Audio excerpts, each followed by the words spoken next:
오늘 아침 일라디오. 오늘은 꽃샘추위도 물러나고 평년보다 기온이 올라서 완연한 봄 기운을 느낄 수 있을 거라는 예보입니다. 봄하면 본격적인 영농철을 앞둔 농촌 모습, 그리고 새학기를 맞은 교정이 먼저 떠오르는데요. 새로운 배움의 길에 나선 건 어린 학생들뿐만이 아니죠. 농촌의 결혼 이민자들도 새학기를 맞았습니다. 최근에 전국 다문화 가족지원센터에서 2022년 결혼 이민자 한국어 교육 강좌가 문을 연 건데요. 접근이 어려운 결혼 이민자를 위해서는 찾아가는 한국어 교실도 개설했다고 합니다. 한국어 교육, 결혼 이민자가 가정 안에서 가장 중요한 연결고리가 되는 만큼 모두가 열심히 공부하셔서 우리 농촌 생활에 단단히 뿌리 내리시길 바라는 마음입니다. 행복해야 할 결혼 생활, 그래도 예상치 못한 일들로 안타까운 문제도 종종 발생하잖아요. 지난주에 이어서 농어촌의 국제결혼 관련 소식 잠시 후 우리 동네 박변홍사 시간에 자세히 알아봅니다. 3월 24일 목요일 오늘 아침 일라디오 출발합니다. 저는 아나운서 김재홍입니다.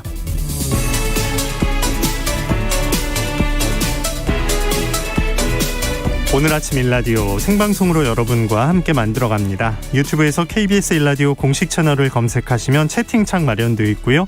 생방송을 보고 들으면서 함께 하실 수 있습니다. 자, 오늘 목요일 새농퀴 마지막 힌트 나가는 날이죠.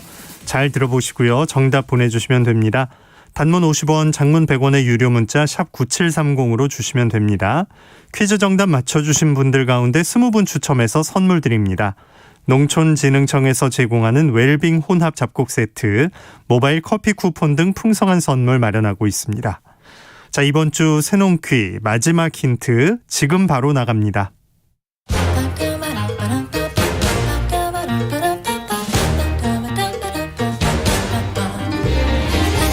우리 땅, 우리 바다에서 자란 맛있고 건강한 우리 농수산물을 알아맞히는 세상의 모든 농수산물 퀴즈 새농퀴.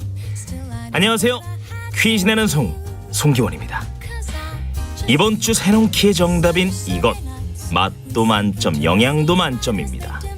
서양에서는 식사 때마다 거의 이것이 나오는데요.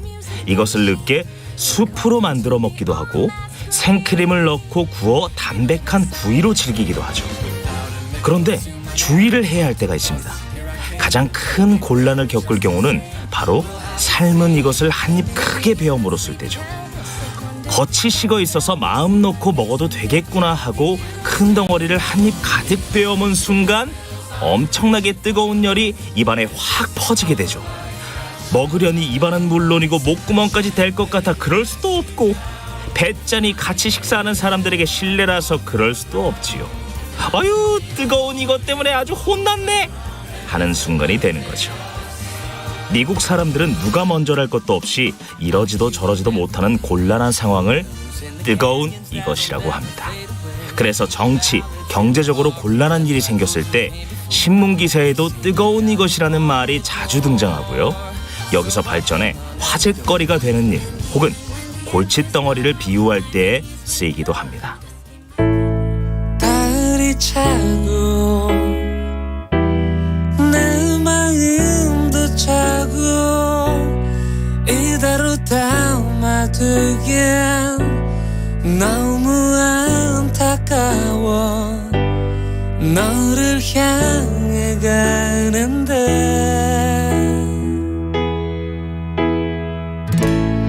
다른 나에게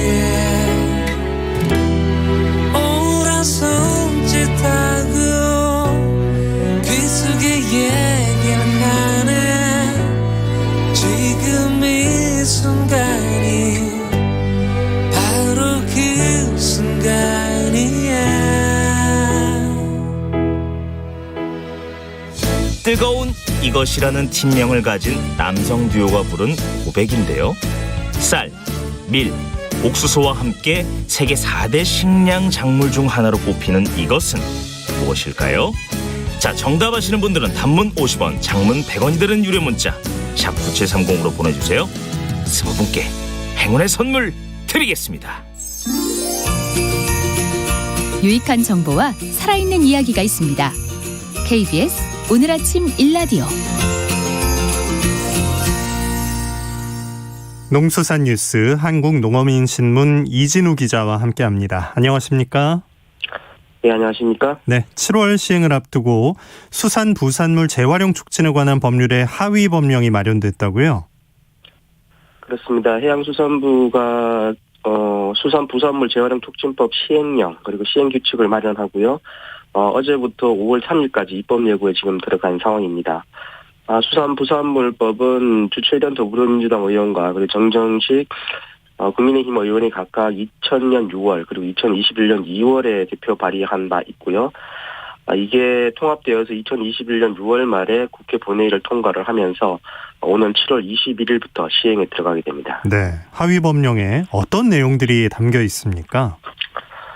우선 수산부산물법 적용 대상을 정했고요. 그리고 수산부산물 재활용에 대한 통계조사를 위한 규정, 그리고 또 수산부산물 분리배출 의무자의 범위 등을 규정하고 있습니다. 여기에 대해서 수산부산물 처리업의 허가 요건과 변경 등에 관한 내용이 포함되어 있는데요. 아무래도 중요해 보이는 것은 재활용 대상으로 정한 것이 무엇이냐 이게 될 것 같습니다. 네, 이 법 제정 이유 중에 가장 컸던 게 굴껍데기 때문이었던 것 같은데 법 적용 대상 수산부산물 어떤 것들이 들어가 있습니까?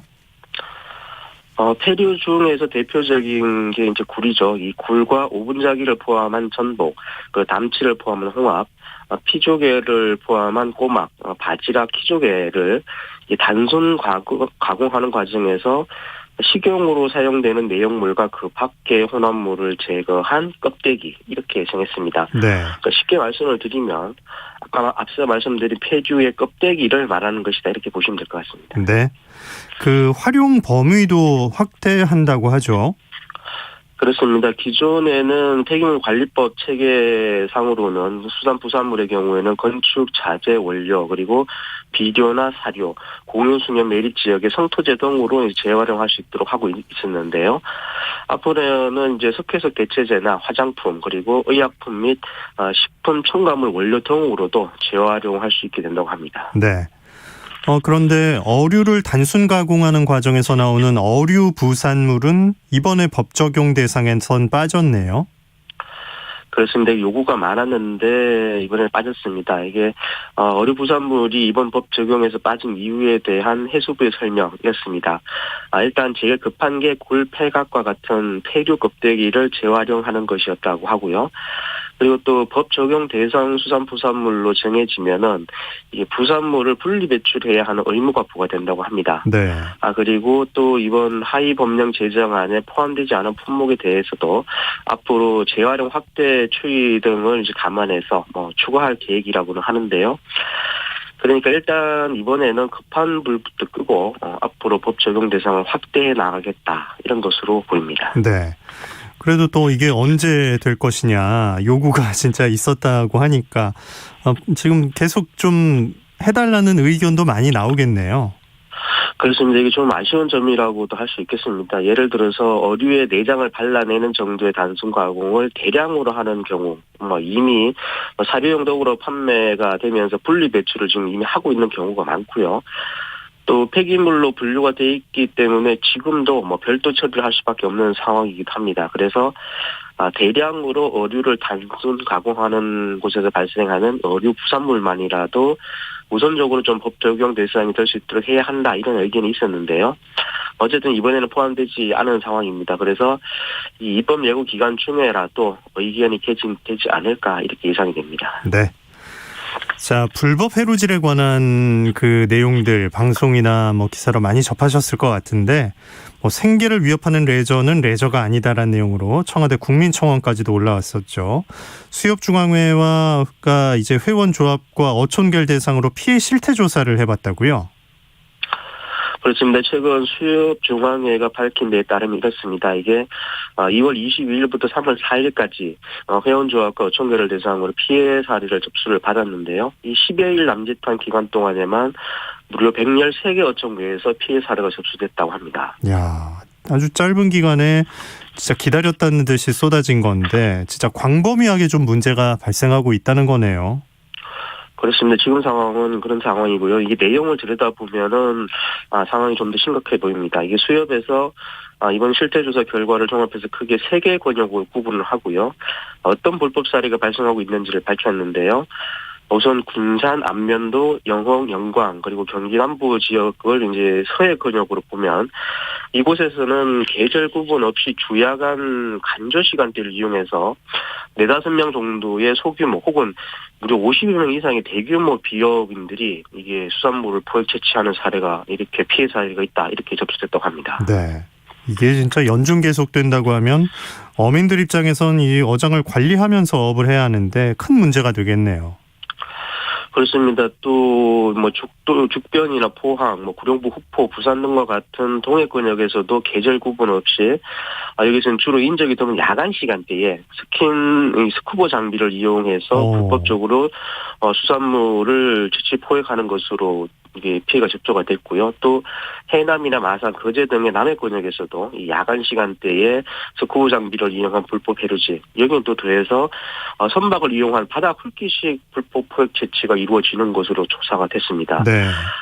상황이 이렇다 보니까 피해 어민들은 마을 어장 내 비어업인의 진입 금지 그리고 내적 활동 금지 구역 지정을 위한 규정과 처벌 규정을 마련해달라 이런 요구를 하고 있고 또 마을 어장 내에서의 수산자원 포획 채취에 대해서 처벌 규정을 마련해달라 이런 요구를 지금 하고 있는 상황입니다. 네, 농수산 뉴스 한국농어민신문 이진우 기자와 함께했습니다. 고맙습니다. 감사합니다.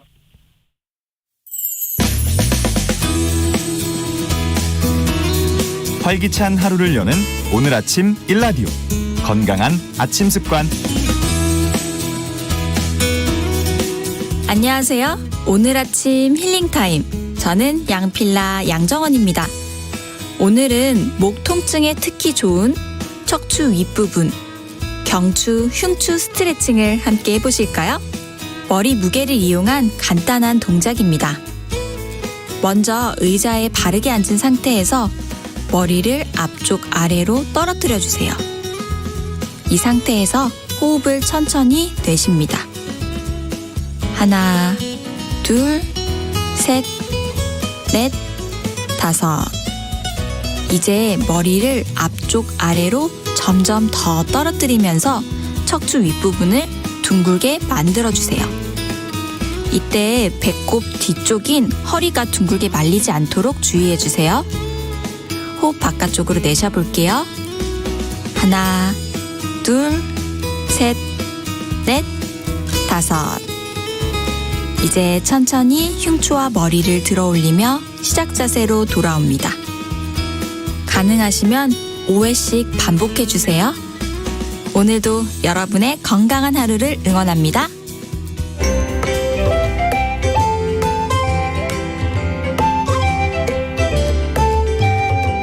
상쾌한 하루의 시작. KBS 오늘 아침 일라디오. 농어촌에서 발생할 수 있는 법적 분쟁 상황을 보다 현명하고 지혜롭게 대처할 수 있는 방법 배워보는 시간입니다. 우리 동네 박변홍사, 법률사무소 한아름의 박형윤 변호사 연결합니다. 안녕하십니까? 안녕하세요. 네. 오늘은 진짜 꽃샘추위도 물러난다고 하는데 농촌에 활기를 띠는 장면이 진짜 손에 잡힐 듯 합니다. 변호사님 주변엔 어떤 농사들 이번에 많이 지으실까요? 이제 지금 현재는 가장 바쁜 곳이 비닐하우스 농사거든요. 예. 농번기이고요. 근데 이제 일상적으로 다니면은 뭐가 확실하게 달라졌냐면 논에서 어떤 농사를 짓는지가 벌써 보여요. 보리 새순이 올라오고 있거든요. 네. 예. 그래서 아주 이렇게 보리 농사를 짓는 곳은 이렇게 푸르른 이렇게 새순이 올라와 있고 그렇지 않은 곳은 그냥 땅만 있어가지고 확실하게 이제 아름다운 이렇게 어떻게 보면은 그림이 그려집니다. 네. 보기만 해도 그 생명력이 진짜 느껴지면서 봄이 다가온다는 게 확실히 보이는 건데, 봄 하면 또 결혼 많이 하는 계절이잖아요. 그렇죠. 예. 그 청첩장 요새 받으신 거 있습니까? 저는 이번 주만 3개 받았습니다. 아이고, 예. 예. 참석을 꼭꼭 또 하셔야겠어요. 그럼요. 예. 네. 그러니까 또 요새는 그 만남의 형태도 많이 달라져서 국제 결혼하는 분들도 많이 계시죠? 엄청 많죠. 네. 예. 지금 저희 시골에도 제가 이제 살고 있는 고향 그 마을에도 최근까지도 이렇게 결혼을 계속 하고 계시거든요. 제 친구 중에 한 명도 이렇게 결혼을 했고요. 그래서 이제 우리가 보통 이제 다문화 가족이라고 부르고 또 이주 여성이라고 부르거든요. 국제결혼에서 오신 분들은. 네. 네, 그런 가정 형태가 굉장히 많고요. 학교에서 이제 학급의 형태에서도 다문화 가정인 아이들이 상당수 차지하고 있습니다. 예. 참 이 법률 상담하기도 바쁘시겠지만 또 그 가정 내 고민에 대한 얘기들도 진짜 친구들도 많이 하실 것 같은데 네. 다른 문화 차이에서 오는 그 갈등에 대한 상담도 많이 받으시겠어요. 굉장히 많고요. 또 제가 이제 다문화 가족들을 위한 그 긴급 법률 지원단이 있었고 거기서 또 이제 활동도 하고 있는데 네. 아주 다양한 그런 사례들이 많이 있어요. 근데 거의 대부분 이제 문화적인 차이에서 많이 갈등이 발생하기 때문에 그런 문제로 인한 이혼이라든지 아니면 가정보호 사건은 이제 가정 내 폭력이나 이런 문제들이 많이 발생하는 거거든요. 네. 그래서 이제 이런 사건에 대해서 상담을 굉장히 많이 하고 있고요. 이런 문제가 발생하게 되면은 가출을 하는 경우도 있고 막 그래가지고 그런 문제가 발생했을 때 어떻게 대처를 해야 되는지 또 대처를 하는데 가정이 원만하게 화합하는 방향으로 이제 많이 상담을 해드리지만 결국은 봉합되지 않고 이혼하는 경우도 많이 있어서 그런 부분들에 대해서 굉장히 아픈 마음을 가지고 있습니다. 네. 자, 오늘 국제 결혼을 한 철봉 씨의 이웃의 문제인데요. 오늘 사례 함께 듣고 얘기 나눠보겠습니다. 네. 아저씨! 아이고, 이게 누구 목소리인가? 어디서 많이 듣던 목소리인데? 누구세요? 저 우람이 보람이 엄마 나들이입니다. 아이고, 우람이 보람이 엄마구만. 오랜만이에요. 베트남에서 온 지 15년이 넘더니만 이제 한국 사람 다 됐네. 어째 요즘 잘 지냈어요? 잘 지내지 못합니다. 혹시 우리 남편 못 보셨나요? 내 친구 왕바람이요? 걔를 왜 여기서 찾아요? 집에 없어요? 어디 갔나? 요즘 우리 남편 이상합니다. 생활비 안 주고 집 나가면 잘 들어오지도 않습니다. 며칠 전에 골프채 들고 나갔어요. 따라가 봤어요. 아저씨 집 근처에서 없어졌습니다. 그래요? 이 친구가 뭔 일이래? 요즘 애들 아빠가 많이 이상합니다. 아유, 큰일이구만. 보람이 엄마, 나가 좀 알아볼 테니까 램 좀 가라앉히고 좀 기다려보세요.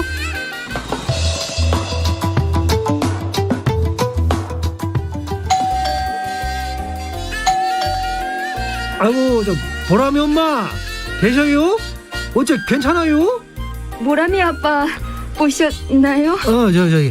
나가 친구들한테 좀 알아봤는데 혹시 요즘 보험하는 김 실장이라고 집에 자주 왔었어요?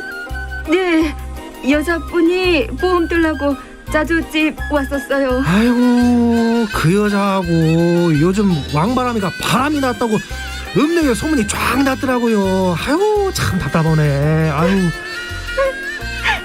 나 이혼하고 싶습니다. 이혼해서 보람이 우람이 제가 잘 키우고 싶습니다. 아이고, 나가 참 친구로서 할 말이 없네요. 저 이혼할 수 있게 도와주세요. 어디로 가야 하나요? 참. 혹시 보람 엄마 한국 국적은 취득했어요? 아직 못했어요. 아이고, 혹시 그렇게 되면은 이제 양육비는커녕 베트남으로 바로 가야 되는 거 아닌가 모르겠네. 나 양육비 못 받아요? 정말 바로 베트남 가야 돼요? 네? 아이고, 참 난감하네. 네. 안타까운 사연이네요. 자, 남편이 이게 이제 진짜 다른 나라에서까지 데려와 놓고는 이제 바람이 났어요. 그래서 이제 국적을 취득하지 못한 이제 보람이 우람이 엄마가 이제 공경에 처한 상황인데 이게 실제 사례에 기반이 된 건가요? 뭐 제가 지금 현재도 하고 있기도 하고요. 비슷한 예. 사례 사건을요. 또 이런 경우가 상당히 많습니다. 의외로 이렇게 결혼을 했다가 이제 문화 차이라든지 언어 이게 소통이 잘 안 되다 보니까 좀 이렇게 좀 나쁜 마음을 먹으신 분들이 좀 계세요. 불편하다고 생각하시기도 하고. 근데 가족이기 때문에 그 한국어를 배울 수 있도록 이 한국어 학교나 뭐 이렇게 우리가 다문화센터에서 운영하는 한국어 교육 프로그램 이런 것들을 잘 받을 수 있도록 좀 지원해주고 배려를 해주셔야 되는데 조금 좀 마음이 급하신 분들이 계세요. 네. 그러다 보니까는 좀 이렇게 소통이 안 되는 거에 대해서 조금 불편해하시면서 좀 바깥으로 이제 활동을 하시다 보면 이런 경우가 많이 생기죠. 예. 초반에 좀 서로 적응할 시간이 필요한데 그때 이제 마음이 좀 안 맞는 경우가 있는 거군요. 그 읍내에서 다른 여자랑 있을 때 친구들이 좀 혼쭐을 내서 집으로 돌려 보냈어야 됐는데 어쨌든 그러게 말입니다. 일이 벌어졌습니다. 지금 예. 나들이 씨 입장에 좀 집중을 해보자면 이제 아이들을 키우면서 행복하게 살아야 하는데 이제 목적이 생겼는데 이혼이나 이런 절차가 잘 진행될 수 있나요? 지금 현재로서는 이제 남편이 바람을 핀 경우이기 때문에요. 남편의 잘못으로 이혼을 하는 거라서 이혼 소송을 진행하는 데는 전혀 문제가 없을 것 같고요. 네. 배우자의 부정행위는 딱 우리나라에서 정하고 있는 민법의 이혼 사유 6개 중에 하나에 딱 해당하거든요. 그래서 이혼도 충분히 할 수 있고 또 남편하고 바람핀 사람한테 공동으로 이제 위자료를 또 청구를 할 수도 있습니다. 예. 양육비도 중요한 부분인데 그 정신적인 지금 눈물바람이 났잖아요. 얼마나 힘들겠어요. 정신적인 그 피해에 대한 위자료도 받을 수 있나요?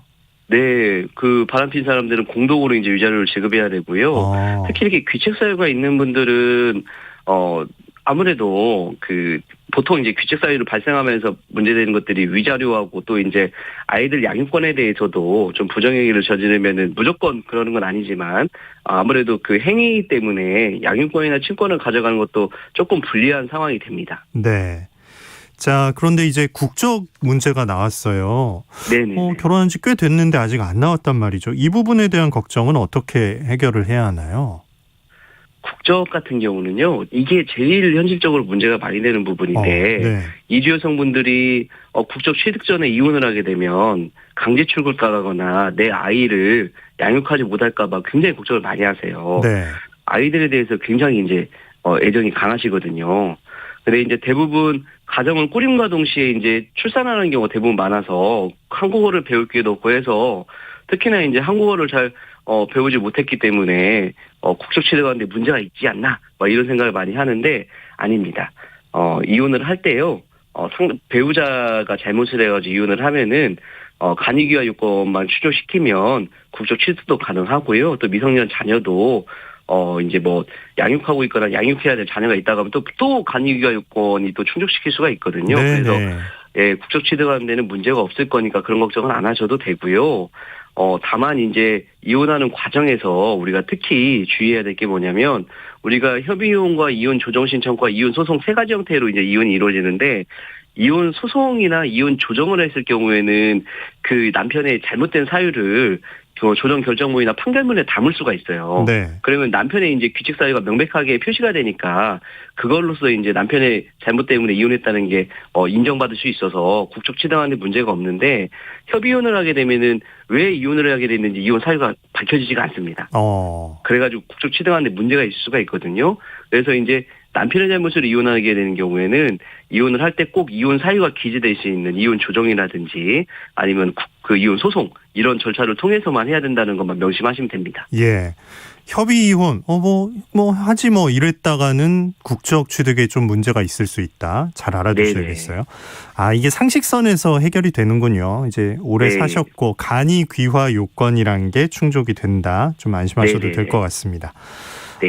그런데 이제 불리하잖아요. 사실 이게 남편은 오래 살아왔던 동네고 그 배우자 귀책 사유를 어떻게 아내 입장에서 증명을 할 수 있을까? 이 부분은 어떻게 해결이 될까요? 이게 사실은 다문화 가정뿐만 아니라 일반적인 우리 한국 가정에서도 보통 문제가 많이 돼요. 바람을 네. 폈을 때 증거를 어떻게 입증해야 되냐. 나중에 보통 전해 이제- 들은 거잖아요, 이번 경우도. 예. 그렇죠. 이게 보통 같은 경우에는 이렇게 전해 듣는 것도 그렇게 증거로 낼 수 있는 방법도 없고, 내가 증거를 수집하려고 해도 사진을 찍거나 핸드폰을 열어보거나 이런 것도 다 범죄거든요, 사실은. 아이고. 예, 그러다 보니까 저 같은 경우에는 가장 많이 제안드리는 방법이 부득이 남편분이 바람피는 모습을 나랑 가장 친한 사람을 대동해가지고 이제 그 같이 동시에 목격을 해가지고 증인으로 세우는 방법이 가장 적절한 방법일 수밖에 없습니다. 한 명이 더 그것만이- 있어야 하는군요. 그렇죠. 네. 그것만이 우리가 상대방한테 형사적으로 문제를 일으키지 않는 방법일 것 같거든요. 현재로서는. 그래서 이제 친한 사람하고 같이 남편이 바람피는 장면을 목격을 하고 그 부분에 대해서 이제 그 친한 사람이 이제 증언을 해주는 방법이 가장 효율적인 것으로 보이고요. 특히 이제 이렇게 바람을 피우고 막 했을 때 아까 말씀드린 것 중에서 우리가 아이들 키우고 이런 것 때문에 너무 강해가지고 남편하고 이혼 안 하고 막 내가 위자료만 청구하고 싶고 막 그러기도 하거든요. 예, 근데 위자료 청구할 때 이혼을 안 하고도 청구할 수 있으니까 꼭 지인분하고 같이 남편 바람핀 행위에 대해서 증거 소집을 통해서 꼭 위자료를 청구하셨으면 좋겠습니다. 알겠습니다. 네. 그 비자가 있잖아요. 외국인 네네, 비자가 며느리들이 취득하는 비자의 종류는 또 어떤 것들이 있나요? 우리가 보통 F6 비자를 많이 취득을 하는데요. 네. 특히 이제 이때 많이 취득을 하는 게 아까 이혼 관련돼서는 F6-3번 비자를 많이 취득을 합니다. 이제 혼인 단절 비자라고 하는데 이때 이제 아까 말씀드린 것처럼 배우자의 이제 귀책 사유가 있는 그런 사유로 이제 혼인 관계를 유지할 수 없는 경우에 이 비자를 취득하거든요. 그래서 아까 말씀드린 것처럼 걱정 안 하셔도 되고요. 이혼을 하는 절차만 꼭 상대방 귀책 사유 때문에 이혼한다는 게 명시될 수 있는 절차를 취하시면 되겠고요.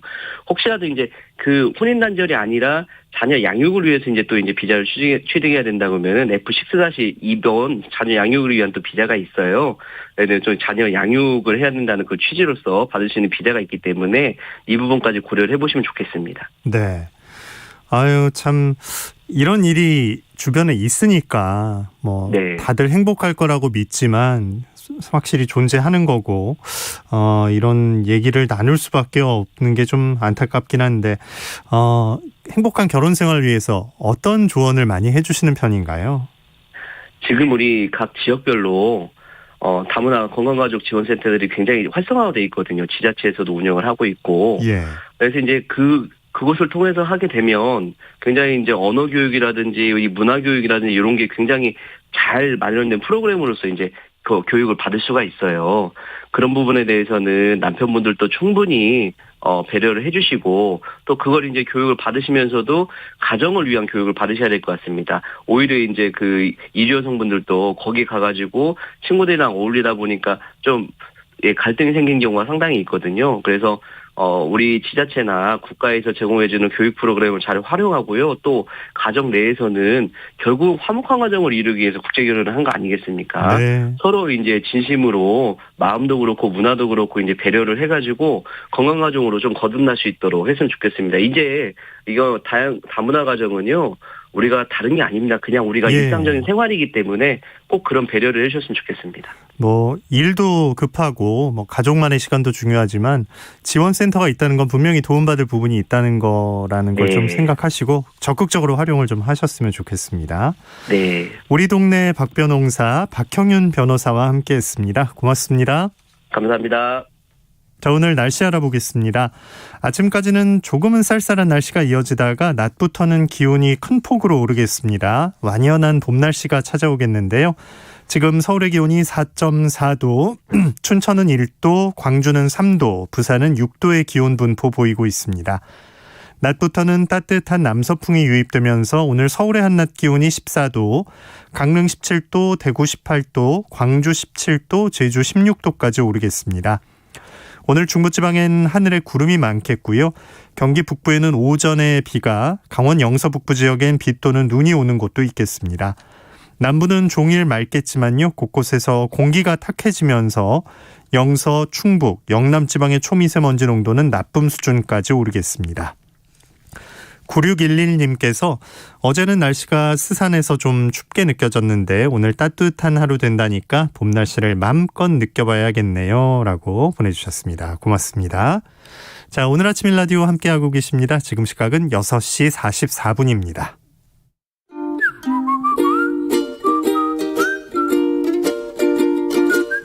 오늘 아침 일라디오 김재용 아나운서의 진행으로 듣고 계십니다.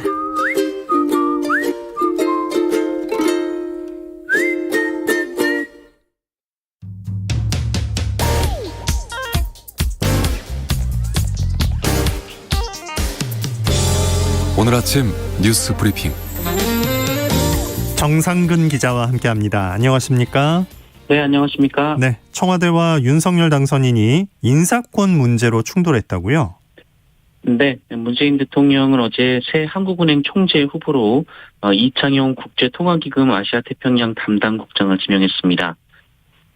이창용 후보자는 금융위원회 부위원장, 주요 20개국 정상회의 준비위원회 기획조정단장 등을 역임한 바 있고요. 과거 이명박 대통령 당선인 인수위원으로 합류한 바 있습니다. 청와대는 이 과정에서 윤석열 대통령 당선인의 의견을 수용했다라고 밝혔습니다. 청와대의 발표에 청와대 집무실 이전과 또 공공기관장 인사, 사면 등으로 꼬여가는 양측의 관계를 풀기 위한 메시지라는 해석도 나왔는데요. 네. 그런데 윤석열 당선인 측 장제원 비서실장이 이 청와대와 인사를 합의한 적이 없다라고 반발했습니다. 이철희 정무수석이 이창용 후보자가 어떠냐라고 말하기에 좋은 사람 같다라고는 말했지만 그거는 협의한 것이 아니다라고 했고요.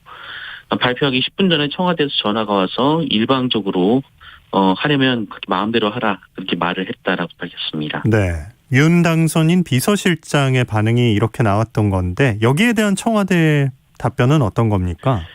네, 청와대는 당혹스럽다라는 분위기입니다. 어제 실무협상 과정도 기자들에게 상세히 밝혔는데요.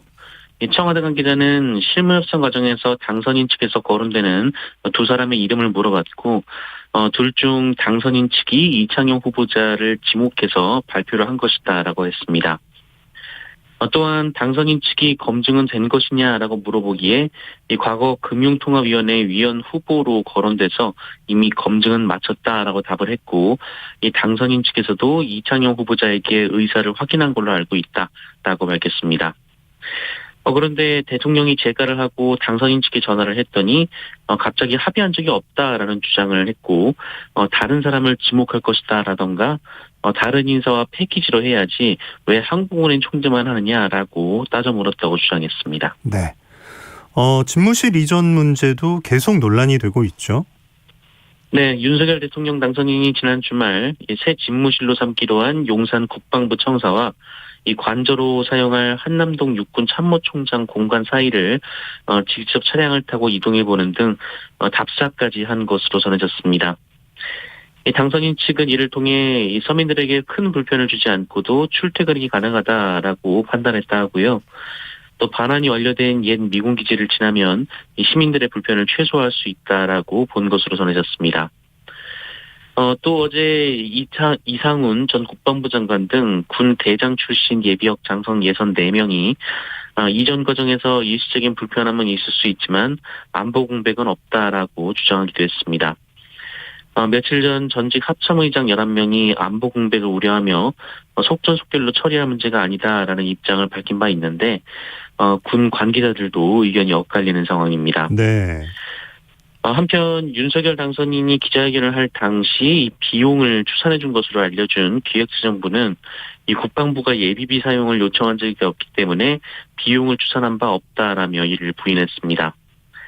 또 국민의힘은 국방부 이전 과정이 2달이면 충분하다라고 주장했습니다만 국방부는 군 통신망을 안정적으로 구축하려면 최소 9달이 필요하다라고 판단한 것으로 전해지기도 했습니다. 네. 자, 국민의힘 내부를 좀 보죠. 권성동 의원이 안철수 인수위원장의 총리 임명에 대해서 사실상 반대했다고요?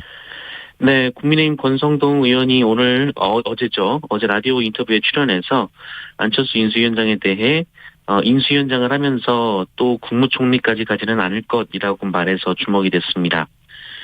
권성동 의원은 인수위원장을 하고 국무총리를 하는 경우는 없었다라면서 너무 요직을 연속으로 맡는 것 자체가 과도한 욕심을 부리는 것으로 빈치지 않겠나라고 말을 했습니다. 실제로 SBS는 이 새 정부 총리 후보로 관료와 기업인, 정치인이 각 한 명씩 거론되고 있는데 반기문 전 유엔 사무총장과 윤희숙 의원, 박용만 대한상공회의 소장, 정진석 국회 부의장과 주호영 전 원내대표 등으로 안철수 인수위원장의 이름은 없었습니다. 네. 이에 안철수 인수위원장 측은 언론에 불쾌감을 드러냈습니다. 안철수 위원장 측은 연합뉴스와의 통화에서 이 권성동 의원은 인사권자도 아니고 인사 추천 업무 영역에 전혀 관계가 없는 사람이다라면서 안철수 위원장과 당선인 두 분이 협의해서 결정할 사안으로 다른 사람이 관여할 수 없는 영역이라고 말했습니다. 한편 어제 오후 4시, 오늘 오후 4시죠. 이 안철수 인수위원장과 국민의힘 이준석 대표가 만날 예정인 것으로 알려져서요. 합당 논의가 이뤄질지 또 안철수 위원장이 통합정당 지도부에 합류할지 여부 등이 주목이 되고 있습니다. 네. 지방선거 공천 둘러싼 논쟁도 이어지고 있다고요? 네. 이 국민의힘 최고위원회가 이 공천 룰을 변경을 했는데요. 이 변경된 룰에 따라서 이 대구시장 출마를 선언한 홍준표 후보가 무려 25%의 감점을 받게 됐습니다. 이에 대해 김기현 원내대표는 좀 과도하다라고 밝혔고요. 이 권성동 의원도 홍준표라는 특정인을 염두에 둔 결정이라면서 부적절하다라는 입장을 밝혔습니다. 이 경선 룰은 역시 대구시장 출마를 준비 중인 김재현 최고위원이 마련한 것으로 전해지고 있는데요. 실제로 이준석 대표는 자신은 관련 룰에 반대했다라는 입장을 밝히면서 이 관측에 무게를 실은 바 있습니다. 그런데 김재현 최고위원은 이준석 대표에게 책임이 있다라고 주장했습니다. 김재현 최고위원은 공천관리 규정은 당대표가 초안을 잡아서 회의에 상정했다라면서 회의를 주도한 것은 이준석 대표라고 말하기도 했습니다. 네. 코로나19 상황은 어떻습니까? 네, 어제 신규 확진자 수는 49만 881명이었습니다. 전날에 비해 또 13만 명 넘게 늘었고요. 지난 17일 62만 명의 확진자가 나온 이후 가장 많은 수의 확진자가 나왔습니다. 지난주 수요일 확진자와 비교해도 9만여 명 정도가 많은데요. 오늘은 그보다는 적은 수의 확진자가 예상이 되고 있습니다. 그리고 예상된 대로 이 누적 확진자가 1,042만 7,247명으로 1,000만 명을 훌쩍 뛰어넘었습니다. 이 국민의 약 20%가 코로나19 감염력을 갖게 된 건데요. 해외에서는 인구 20%가 감염력을 가질 때 유행 감소세가 시작이 되는 경향도 있었지만 이 방역 당국과 전문가들은 국내 유행 추세를 판단하기는 이르다라고 보고 있습니다. 사망자도 어제 291명이나 나오면서 직전일보다는 93명이 줄었지만 여전히 수백 명의 사망자가 나오고 있고요. 위중증 환자는 1,084명으로 연일 4자릿수를 기록하고 있습니다. 네. 공동주택 공시지가가 올해도 2자릿수로 인상됐어요. 네, 전국의 아파트 등 공동주택의 올해 공시가격이 지난해에 비교해서 17% 넘게 올라갑니다. 2년 연속 2자릿수 상승률인데요. 지난 2년간 합산 상승률은 36.27%였습니다. 이 집값 상승폭이 워낙 크다 보니 공시지가도 따라 오르는 것으로 특히 인천은 29.33%가 올라서 전국에서 가장 상승률이 높았습니다. 경기도가 23.2%로 그 뒤를 이었는데요. 이 반면 세종은 마이너스 4.57%로 전국 17개 시도 중 유일하게 하락을 했는데 지난해 공시가격이 70%나 급등한 바 있기 때문에 좀 조정이 된 것으로 보입니다. 정부는 공시가격과 실거래가 사이의 차이가 상당하다고 보고 오는 2030년까지 공시지가가 실거래가의 90% 수준에 달하도록 조정한다라는 계획입니다. 한편 정부는 공시가격 급등에 따른 실수요자 등의 부담을 덜어주기 위해 1세대 1주택자에 대한 보유세 과세 표준은 지난해 공시가격을 적용하기로 했습니다. 여기에 지난해부터 시행된 재산세 특례 세율의 효과로 전체 주택의 93.1%는 2020년보다 재산세가 적게 나올 것으로 예상이 되고 있습니다. 네. 치매에 걸린 노모와 극단적 선택을 한 아들이 입건됐다고요? 네, 지난 19일 제주도에서 승용차가 11m 절벽 아래로 추락했었는데요. 이 운전석에 타고 있던 40대 남성은 탈출을 했지만 함께 타고 있던 80대 여성은 숨졌습니다. 이 80대 여성이 40대 남성의 어머니였는데요. 남성은 치매에 걸린 모친과 함께 극단적인 선택을 하려 했다고 경찰에 진술을 했습니다. 이 남성은 지난해부터 치매에 걸린 어머니를 간병해왔고 숨진 어머니 명의로 가입한 보험은 없는 것으로 확인됐습니다. 경찰은 존속살인 혐의로 남성을 입건하고 고의성을 입증하기 위해서 수사를 이어가고 있습니다. 네. 서울에서 고독사 사건이 있었다고요? 네, 서울 강동구에서 홀로 살던 70대 기초생활수급자가 숨진 채 발견됐습니다. 같은 주택에 사는 집주인이 고인이 약 2주 동안 보이지 않고 고인이 거주